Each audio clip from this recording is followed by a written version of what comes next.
if you saw the interview with me and Kenny on Friday, that was recorded and came out before the official announcement that Kenny had made the Nebraska Hall of Fame. Yes, yeah. So I wanted to make sure it wasn't that I didn't acknowledge it in the time. It's that it was not public information.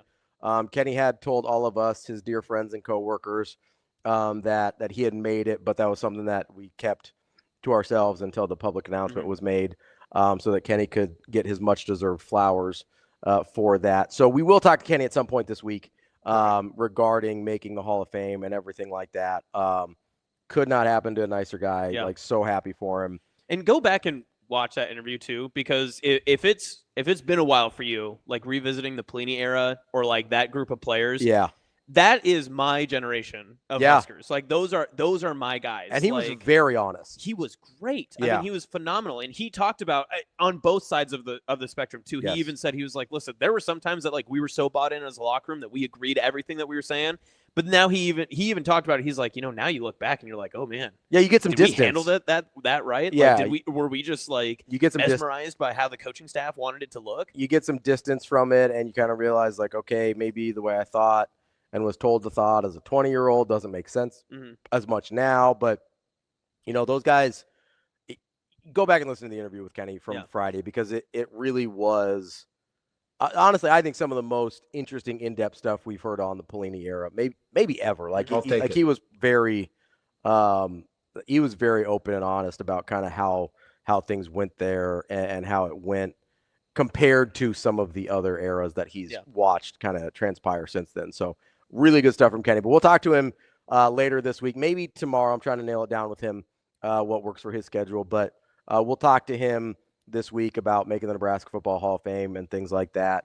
And wanted to give our congratulations to him on the air here for making that a great honor for him. So big Husker Legends news week too, because obviously Suh retired on Friday. TK wanted to make sure we got to that as well, because that is, as he mentioned, the best player from your lifetime as a Husker football fan is Suh. I mean, he hadn't played the last year. Or last 2 years. His last game was the Super Bowl the Eagles lost. Yes, with the Eagles there. And he came in halfway through the season there. So he hadn't played in a couple years, but officially retired over the weekend, hanging it up. 3-time All-Pro. I think a Hall of Famer. I think he should be a Hall of Famer. The biggest question will be how media voters will remember him for his NFL career. Yes, and his antics on the field. Yeah, so, and again, there will be that conversation. Yeah. I mean, at one point he was voted the dirtiest player in the NFL early in his career. But I think he shed that pretty quickly. Everyone turned the narrative from him being a dirty player to him being physically demanding and tough and like an intimidating player. So it was a very like early career thing. Like that, I think that's clear. Like there was a couple like stomping incidents, stuff like that. And some of the stories that you hear about him just being a guy that you did not want to mess with. And it's not dirty stuff, right? It's like, hey, like you don't talk to Suh. Like it was one of those things. They're kind of, it's weirdly, there's sort of some of the stories people tell about Jordan, like do not make him angry. Like it's going to be bad enough for you anyway. Just don't do anything to provoke him. Yeah. Right. I've loved the conversations his teammates have had through all of his stops, whether it was the Dolphins, Rams, any of them. And I remember even Tom Brady was saying when he was with the Bucs too. Yeah. And he was saying it was so interesting the only version I ever knew of Ndamukong Suh was this aggressive defensive tackle that just wanted to rip your head off. But then he's in the locker room after the game talking about like finances and money expenses. Yeah. And he was like, who is this person? I mean, Suh's a super bright guy, has a lot of business interests and things like that. I mean, he's done a lot of stuff outside of that, or outside of football in the business world. And I think, he's got the construction degree background from Nebraska. But the funniest Tom Brady story I remember is when he was making the transition from the Patriots to the Bucs.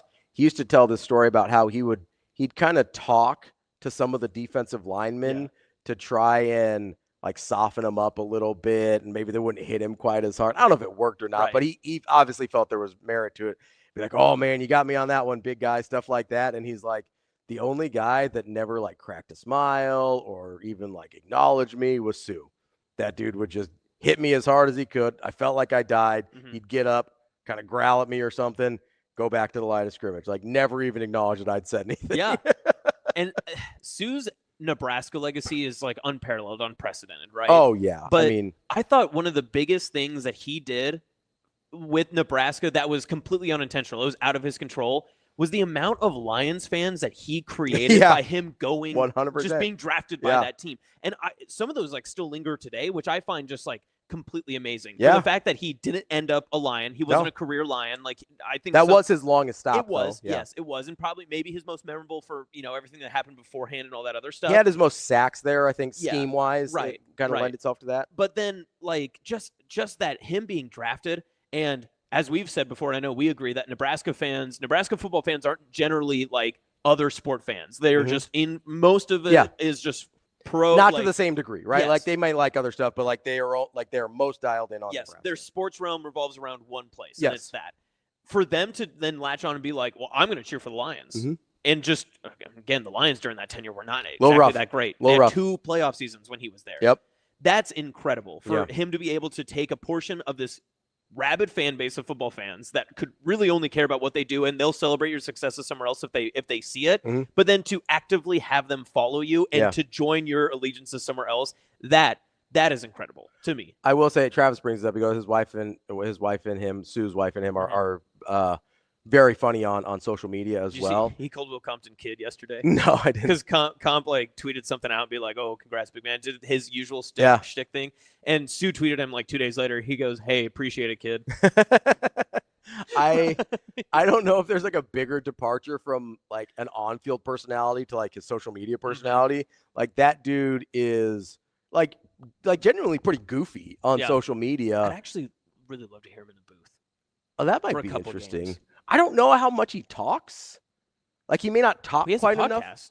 Does he? Yeah. I was unaware. He has like a finance podcast. Oh, I did know that. Yeah, I did know that. Yeah. But I would just like to hear him, He doesn't seem like a guy that like speaks enough for that, But if he's got a podcast, obviously he's got. Well, I think he's one to always reserve his thoughts. Yes. And he's one, and you got this sense too. And the way other people talked about him was when he spoke, people listened. And it wasn't because like people obviously respected his leadership and like who he was and like maybe a bit of an intimidation as well. But I think there was a part of too is like Suh doesn't just talk to talk. He's not like me, right? Like he doesn't just like fill the void with words. Like when he speaks, it is collected. There's a reason why he is speaking, and there's the words that he's choosing are very strategic and why he's saying it. Not a big word salad guy, as it were, People be saying. People do be saying. So you want to see him on TV or on the radio? I'd love to see him on our show. I don't want to put too much pressure on Kyle Crooks, but I'd actually love to hear a 3-man booth with him and DB. Maybe as like a little guest, spot. That'd be fun. Just for like a quarter or something. Yeah, you know how they bring people in sometimes. Just like hear him like come up because like Searles did some stuff like that or whatever. Like I'd love to see that. But of course, I'd love to see him on this show. I'd really love to like hear it.